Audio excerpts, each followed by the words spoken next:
When you have money, people think, he has money, but he doesn't have anything else. All he has is money. And I say, well, there's not much above money. You have love of the people who you care about and they care about you. You have health, because nothing's worth anything if you're dying, right? There's no point in being a billionaire if you're sick. And after love and health, what can't money buy? Isn't that number 3? Money is extremely important. Trying to say money doesn't matter is a coping mechanism. As much as being strong is important, as much as being a fantastic orator is important, as much as being smart is important, we unfortunately live in a world where money is super important. You need money. Without money, you are only going to be a slave to somebody else who has the money that you need to live. You have to become rich. You can't have an opinion if you're broke because you need to rely on your job. This is beyond having a nice car. This isn't about a diamond watch and some hot bitch. This is about your integrity, your ability to fucking speak as a man. You need money for that. Money is the only game that matters. Do not sit at home and tell me how fucking smart you are if you're poor. I don't care. The world doesn't care. All these people have so much to say, but they can't make a couple $1 million. You're not qualified to have an opinion until you're rich. You haven't even managed to escape the fucking rat race, you dumb. It is a cage with a small open door. And if you're not smart enough to see the open door and get out of it, then you're not smart enough to be listened to. The prison has an open door. You just need to find it. You need to struggle through and get out of the matrix. Hello, down there from the tip top. There's space at the top. All I need you to do is follow the blueprint. I've written it out for you. It's written here. Please. It'll benefit your life. It will benefit the lives of the people you love. And I'm up here and I prove to you that it can be done. Come join me. It's hard. If it wasn't hard, it wouldn't be valuable. That's the whole point. God and the universe are giving you plenty of motivation. Your mediocrity should be motivating you. The fact your life is so brutally close to average. You couldn't tell me one interesting story. The best day of your life is my average fucking Tuesday. You're struggling to pay the bills. I buy cars weekly. There's people out here with $100,000 to spend on dinner, and you're struggling to pay your bills, and you're not motivated? You want me to come along and convince you to try? It's amazing how God has linked difficulty and value. There is nothing in life which is valuable, which is not hard to obtain and hard to keep. If gold was everywhere, nobody would care about gold. So when you see something as hard, you see something as valuable, and you have to train your mind to be excited by hard things. To feel self-motivated, not externally, you're self-motivated by the chance to prove to God you deserve this hard thing. Every time I've knuckled down and dedicated myself to something which was extremely difficult, I got paid. Every time I thought, this is easy. All the math adds up. No way this can go wrong. No work required. A little bit of money, a little bit of time. That's going to pay me. Never does.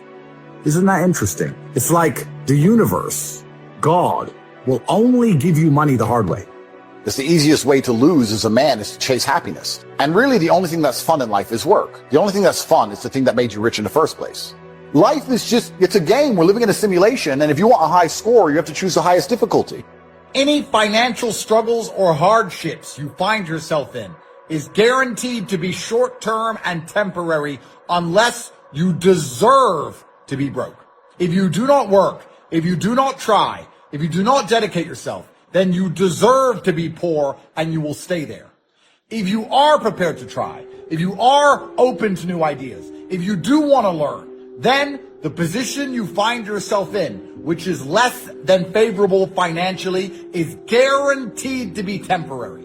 Everybody who is rich deserves to be rich. Everybody who is poor deserves to be poor. Work works.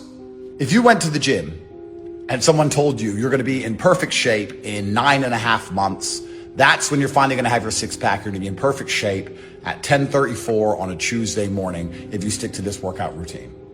Then you'd go to the gym every day and you'd be happy in 9.5 months on that Tuesday morning. But that's not how it works, is it? You go to the gym and you work your ass off and you don't see any change at all for a long time. You have to believe in the training, believe in the end, it's all going to pay off. That's how the gym works. That's how money works. That's how everything works. Most of you are capable of doing it for the gym. You know that if you go long enough and train hard enough, you will get the result in the end, but you're not capable of doing it for the money. You sit and wonder, well, I've done a day's work now and I wasn't paid today. I did a whole day's work and I didn't get money today, so I'm going to quit. It's exactly the same with money as it is in the gym. Work works. You have to believe in the work. You have to sit down, knuckle down, focus on the work, do the work, and it will do the work for the universe to pay you. The universe is the most fair force on the planet. Absolutely everything you deserve in this world is given to you. I deserve all my millions and all my global fame. You deserve exactly what you've got. And if you want more, you have to work, you have to earn it, and it will be given to you. So if someone's overweight, they chose to be overweight. If someone's broke, they chose to be broke. I believe everything in the world is a choice. People will argue with me when I say that. They say, no, I didn't choose to feel this way. And I'll argue back that believing everything is a choice empowers you to make the change. But surely your mindset as a man, especially in the world today, should be the mindset which allows you to be most competitive and win. Forget truth. If I believe the sky is green, but it doubles my net worth, you can say the sky is blue all day long. I'm saying it's green. My net worth is doubled because of it. So what is truth? What even is true and false? All of history is a lie. Everything on the news is a lie. True and false is adopting the mindset or the strategies which allow you to compete. That's what's true. It's like fighting. People say lucky punch. There's no such thing as a lucky punch. It landed and you threw it. That's a punch. So when I look at scenarios or situations, I sit and say, option A makes me feel weak and helpless, and option B makes me feel powerful. So I believe B to be true. The primary objective of my thoughts and feelings and reality is to win. It's not to feel happy. It's to win all of the time. As a man, if you wake up and go, I want to be happy today, you're going to do unimportant, narcissistic, hedonistic garbage. Eat too much, drink too much, sit around and play video games, smoke weed. You're not going to achieve anything if you want to be happy. As a man, 99% of the time, you're going to be stressed or annoyed about something that's just happened, currently happening, or about to happen. And you either suffer the consequence of the stress it requires to be a somebody, or you suffer the consequence of having no stress because you're a fucking nobody and you work in Starbucks and then you're a no one. Losers have this problem with temporary motivation. A loser will come and say, I really want to change my life. I can't live like this anymore. And they'll mean what they say for about 2 days. And then they're happy to go back to being a loser again. And that's why they never escape. They never get the terminal velocity required to break free from the atmosphere of mediocrity. The reason it's so easy to win in the world today is because the majority of people are perfectly prepared to lose. You have to wake up and you have to give a shit. You have to wake up and go, you know what? I'm responsible for my health, and I'm responsible for my finances, and I'm responsible for my family, and I'm responsible for my motivation, and I'm gonna win. That's all you have to do to be monumentally wealthy. Who do you expect to wake up and give a shit if you don't? Do you think Gary, or even you, or me, do you think any of us wake up and go, John, I really need to get John a Ferrari? No, we don't give a fuck. If John cares about himself, then I'll help him. John, if you don't care about your own life, no one's going to ever care about your own life more than you do. You're just going to perpetually lose and perma-fail. And it's not my job to drag you up from the gutter. And then they're going to sit there and go, oh yeah, the government's going to save me. The government is never going to save a fucking loser like you. You deserve to lose. I don't feel sorry for you at all. Because when I had nothing, I'd do anything it fucking took. Yeah. If you told me I had to only type on a keyboard, I would have typed on that keyboard non-stop for fucking 72 hours. Most people who are losing deserve to lose. You're sitting at home in a Western country.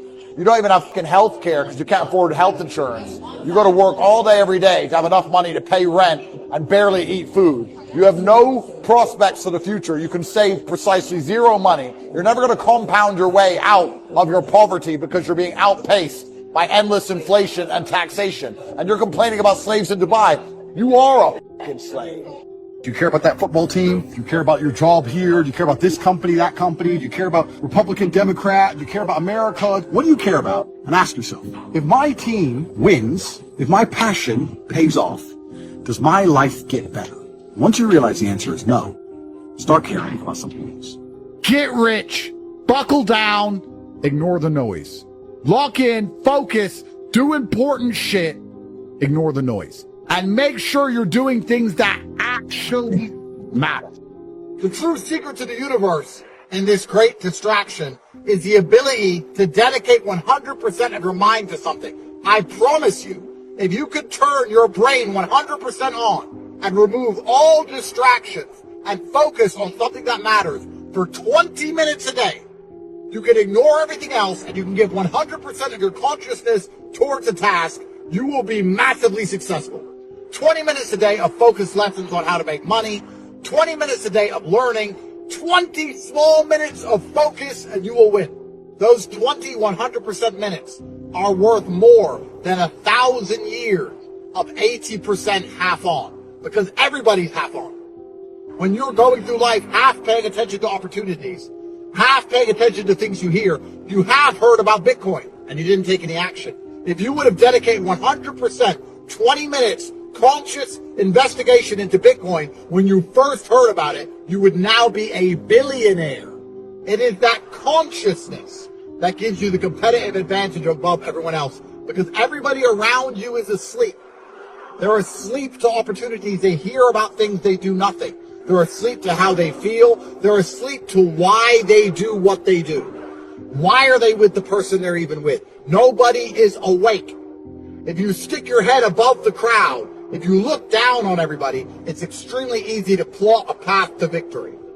You need 20 minutes a day of consciousness, and that consciousness must be focused on physical health or financial literacy. In life, the most torturous existence is to be somewhere in between coward and hero. The coward sits at home, dreams of one day going and being a hero, but never finding the gumption to get it done. Or the hero who thinks this fight is too much risk and he can't pull it off. That mentality, that mindset is probably the most torturous one that can exist for a man. And I can't sit at home wondering if I could have won. I have to know that I tried. It's okay to lose, but it's not okay to live with a what if. I'm not a what if guy. My life is going to be a tale of all the times I tried and succeeded and tried and failed. There's not going to be a single what if hanging over my head on my deathbed. And I just encourage everyone at home to do the exact same thing. If you're wondering about something or you're not sure about something, fucking go. Because you can live with a loss. You can't live with a what if. Imagine you lost everything. Are you going to freeze to death? You know? You're sitting there worried about trying hard. Or what happens if I fail? Basically nothing. In the end, if you keep spinning, you're going to win. And if you lose, what happens? Oh, you have a little bit less money. Who gives a shit? You're always going to have food. You're always going to have somewhere to sleep. It's always going to be warm enough. How bad can it really go? We talk about the world being a bad place, but it's actually better than ever. Despite the fact they print endless money and they rob us all, truthfully, the world's probably more peaceful than it's ever been. Europe's not at war. The Teutonic Knights are not going to come and chop your balls off. You're scared of trying in case you fail. What's the price of failure, really? The true price of failure is sitting there living, not knowing if you could have made it or not. Because most of you, even though you have a shitty, brokey job, your life's fine. You go to work, you waste your time, you waste your life, but your bills are paid, you get to eat every day. Your life's fine. What's the punishment for not trying? The punishment is wondering, could your life have been better? If you're not the kind of person with honor and dignity, then you don't feel a punishment. You just get to work your bullshit job and have your bullshit life. But if you have any kind of shame, you sit and wonder, could I be doing more? There is no price for failure anymore. You can do whatever you want. You can try a new business today. You can try and make money right now. It could all go wrong. What's going to happen? You're going to get the bubonic plague. Nothing's going to happen. So stop being a bitch and try anyway. It's better to try and fail and know you couldn't do it than sit and wonder what your life could be if you stop being a lazy piece of shit. Everybody is the exact same amount of stressed and anxious. Nobody is happier than you. Nobody is going through life with less worries than you have. We feel the same. So for that reason, why not have a huge empire? You think that if you don't try very hard, you won't have worries and stress. You don't have to worry about it all going wrong. But now you're just stressed and worried about the bills. And now you're mad that your car broke down and everyone else drives Lamborghinis. Don't you understand that you can either be stressed and miserable and worried about the fact that your massive, monumental empire might be collapsing around you because federal agencies are after you, and that you can be one of the most famous men in the world, and you can have all the stress and anxiety and pressure that comes with that, or you can have all the stress, anxiety, and pressure that comes with sitting in the commute on your way to your bullshit job in Starbucks, depressed because your car's crap and you can't get a girlfriend. You're going to be stressed, you're going to be depressed, you're going to be anxious all of the time, no matter what you do. So why not use your time to build a massive empire, and at least then it's worth being stressed and anxious and depressed. Happiness doesn't exist. You're always going to feel the way you feel right now. So the way you feel right now is worth it if you have a massive empire, and it's not worth it if you don't. There is no such thing as building this fantastic dream life where you don't feel that way. You're going to feel like shit no matter what you do, so just go win. It doesn't matter. Who gives a shit? Some people never will have much. They're too cautious. I used to say, what if this happens? Then I'll tell you what changed my whole life when I finally discovered it's all risky. If you think trying is risky, wait till they hand you the bill for not trying. Getting married is risky. Having children is risky. Investing your money is risky. It's all risky. I'll tell you how risky life is. You're not going to get out alive. The Englishman says, well, if that's the way it's going to work out, let's give it a go. Right, that's what it's for. Give it a go. Don't ask for security. Ask for adventure. Better to live 30 years full of adventure than 100 years safe in the cold.